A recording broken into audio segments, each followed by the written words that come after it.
யா பர்ஃபெக்டாக செட் ஆகும் என்னை பொறுத்த வரைக்கும். எல்லா வீட்டில் எல்லார் ஒய்ஃப் எப்படி இருக்காங்களோ அதே மாதிரி தான் அவங்க இருக்காங்க. அப்படியே நடிச்சு கொடுத்துருக்காங்க.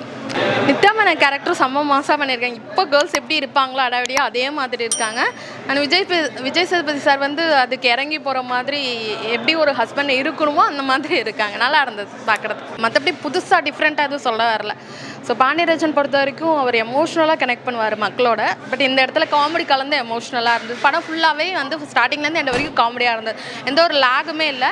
அண்ட் நித்யா மேனன் விஜய் சேதுபதி கேரக்டர் செம்மையாக இருந்தது. யோகி பாபு ஸ்டார்டிங்லேருந்து எண்ட் வரைக்கும் இருக்கார். அவர் தான் படத்தையே ஆரம்பித்து விடுறாரு. ஸோ காமெடி சூப்பராக பண்ணியிருக்காரு. அவர் ஒரு செகண்ட் ஹீரோ மாதிரியே படம் ஃபுல்லாகவே வந்திருக்காரு. அவர் தான் படத்தையும் முடிச்சிருக்காரு எண்டில் வந்து.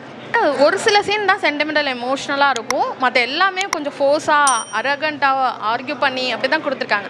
அது வீட்டில் நடக்கிறத அப்படியே சொல்லியிருக்காங்க. மியூசிக் வந்து செப்பரேட்டாக இல்லை ப்ரோ. தனி சாங்ஸ் அந்த மாதிரியுமே எதுவுமே பண்ணல. பொட்டல மிட்டாய் சாங்கை தவிர மற்ற எல்லாமே மூவியோட கனெக்ட் ஆகி தான் வருது.